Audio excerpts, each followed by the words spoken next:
A poor man sits alone on the cold pavement, his clothes ragged and worn. His face tells the story of struggle, of days spent fighting to survive, with no end in sight. Every corner of the street reminds him of his situation. He watches people walk by, their lives moving quickly while his seems stuck in place. His stomach growls, but he has no food. His pockets are empty, and his mind is clouded with worries. The small change he's managed to gather won't be enough to buy a meal, let alone fix his broken shoes. He wonders how much longer he can keep going, but he doesn't have an answer. It's been years since he's had a steady job. Once, he dreamed of being someone important. He had big goals, but one after another, his dreams faded. A string of bad luck, poor choices, and circumstances beyond his control left him here, on this street, in the cold. Still, there's something inside him that refuses to give up. The hope, though small, is always there. Even as he watches people pass him by, he knows something will change. At least, he hopes it will. He just needs a chance, one opportunity to turn his life around. He isn't sure how or when it will come, but he keeps going, one day at a time. Because deep down, he still believes things can get better. He still believes he deserves better. A rich man steps out of a luxurious car, his shoes clicking sharply against the pavement. His suit is perfectly tailored, and everything about him exudes success. He's surrounded by the kind of wealth most people only dream of. The latest phone, the shiny watch on his wrist, the expensive briefcase in his hand, he has it all. He walks with purpose, his stride confident, as if the world is his to command. People recognize him as he passes by, nodding respectfully. He's built an empire, and his name carries weight. Yet, despite his outward success, there's a heaviness on his heart. Lately, he's been feeling something missing. He's worked so hard to get here, but now that he has everything, he realizes it doesn't bring him the happiness he thought it would. The business deals, the money, the praise, it all feels empty. He tries to ignore it, to push the thought aside, but it lingers. He's been asking himself the same question over and over. What's next? He's achieved everything he thought he wanted, but something still feels wrong. As he walks down the street, he notices a man sitting on the side, his head down, his clothes torn and dirty. The man's face looks tired, as if life has drained him. The rich man's eyes linger on him for a moment, something in his expression making him pause. He doesn't know why, but there's a pull, a feeling that this moment might change something in him. Without thinking, he slows his pace and moves toward the man. The rich man approaches the poor man, his footsteps slow and deliberate. The poor man looks up, startled, unsure why someone like him would be coming his way. He tries to stand up but hesitates. He's too tired, too worn out, and his legs don't seem to have the strength to carry him. The rich man stops in front of him. There's an awkward moment of silence, the kind that makes both men wonder if this was a mistake. The rich man clears his throat and with a kind but curious tone, asks, "What's your story?" The poor man blinks, surprised by the question. People usually just walk past him without a second glance. But here is someone who's clearly got everything, actually asking about his life. His voice is rough, but it still holds a glimmer of pride. "I used to have big dreams," the poor man begins, his eyes drifting to the ground as if the memories weigh him down. "I worked hard, I had a job, a family, and I thought I was doing everything right. But one bad break after another, and here I am. I lost everything. No job, no family, no hope." His shoulders slump as if the weight of the words is too much to carry. The rich man listens intently, not interrupting, his expression softening with every word. There's something about the way the poor man speaks, something that strikes a chord with him. He sees the man's pain, the rawness in his voice, and it reminds him of his own struggles long ago. "There must be more to it than just losing everything," the rich man says quietly. "Everyone has a story. What are you still holding on to?"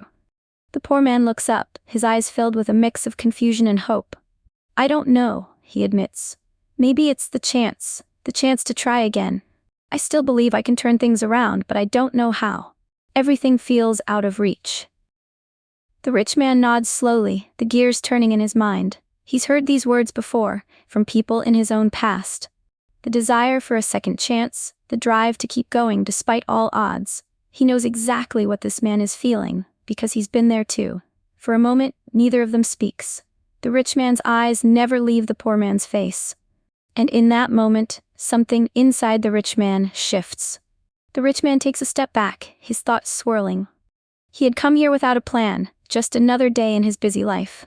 But now, after hearing the poor man's story, he can't shake the feeling that he's been given a chance to do something important. He clears his throat, his voice softer than before. "I get it," he says. "I've been there. Not exactly in the same way, but I know what it's like to feel like the world's against you. I know what it's like to feel like you've lost everything, to wonder if you'll ever make it." The poor man looks up at him, surprised. He had never expected someone like this rich man to understand. He thought people with wealth and success were untouchable, living in a world completely different from his own. But here was a man who seemed to truly listen, truly feel for him. The rich man continues, his voice growing more confident. "I've had my own struggles, even when I had everything I thought I wanted. It wasn't always easy for me, and there were times I didn't know if I'd make it through." He pauses, glancing at the man's worn shoes and ragged clothes. "But I did. I found a way." The poor man listens, his eyes fixed on the rich man's face. It's hard to believe, hard to imagine that someone with so much could have been in his shoes. But there's something about the way the rich man speaks, something sincere and real. "I believe in second chances," the rich man says, a slow smile forming on his lips. "And I believe in you. I think you just need the right opportunity. A chance to show what you're really capable of." The poor man's brow furrows in confusion. "What are you saying?" he asks quietly, unsure of where this conversation is going. The rich man steps closer, his eyes locking with the poor man's. "I'm saying I'm going to give you that chance. A real one. You don't have to keep struggling on your own. I can help you change your life." The poor man stares at him, trying to process the words. Help him? Change his life? It all feels like a dream, something too good to be true. But there's something in the rich man's eyes, something that tells him this isn't a joke. The rich man is serious. The rich man reaches into his jacket pocket, pulling out a small set of keys. He holds them out to the poor man, the metal glinting in the sunlight. The poor man looks at them, confused. "What are these keys for?" "These keys," the rich man begins, his voice calm and steady, "are the start of your new life." The poor man shakes his head, unsure of what to think. "I don't understand," he says, his voice barely a whisper. "What do these keys have to do with me?" The rich man smiles gently, as if he's been waiting for this moment. "They open the door to a new home," he explains. "I've arranged a place for you to stay, a fresh start. You won't have to sleep on the streets anymore." The poor man blinks, trying to wrap his mind around the words. A new home? A fresh start? He's heard people talk about second chances before, but this feels different. This feels real. "And that's not all," the rich man continues. "These keys also open the door to a new job. I've made sure you'll have work, something stable. You won't have to worry about where your next meal is coming from." The poor man's heart races. This is too much. Too good to be true. "I know this might be hard to believe," the rich man adds, sensing the doubt in the poor man's eyes. "But I'm serious. This is your opportunity to start over, to build the life you've always wanted. I'm giving you everything you need to make it happen. All you have to do is take these keys." The poor man stares at the keys in the rich man's hand. His hands shake as he reaches out slowly, unsure if he's dreaming. He's been waiting for something like this for so long. But is it real? Can he really take this chance? The rich man watches him, waiting patiently. No rush. Just the quiet understanding that this moment is huge, a turning point. The poor man looks up, meeting his gaze. "Take them," the rich man says softly. "It's all yours now." With a trembling hand, the poor man takes the keys. It feels surreal, almost like holding something precious that he never thought he could have. His mind is still spinning, but deep down, something shifts in him. For the first time in a long time, he feels hope. Real hope. The poor man stands there, holding the keys in his hand, still trying to absorb what's happening. The rich man gives him a final nod, a reassuring look that says everything will be okay. Without saying much more, the poor man turns and walks away, the keys now a heavy weight in his pocket. He's not sure what comes next, but something inside him feels different. There's a new sense of purpose, a sense of possibility that wasn't there before. As he arrives at the new house, he can hardly believe his eyes. The place is far beyond anything he could have imagined. It's a small but cozy home, with fresh paint, a clean yard, and a warm glow coming from the windows. It's his. All his. He stands in front of the door for a moment, staring at the keys in his hand. He never thought he'd own a home, never thought he'd be able to provide himself with something so simple, yet so important. The door opens easily with the keys. The inside is just as nice as the outside. The floors are polished, the walls are bright and welcoming. There's a bed waiting for him, a place to sleep that doesn't feel cold or unsafe. It's overwhelming, but in the best way possible. He can't believe this is his new reality. The first night in the house is quiet. He lies in bed, staring at the ceiling, unsure of how to process everything. It's hard to imagine that just a few days ago he was living on the streets, struggling to get by.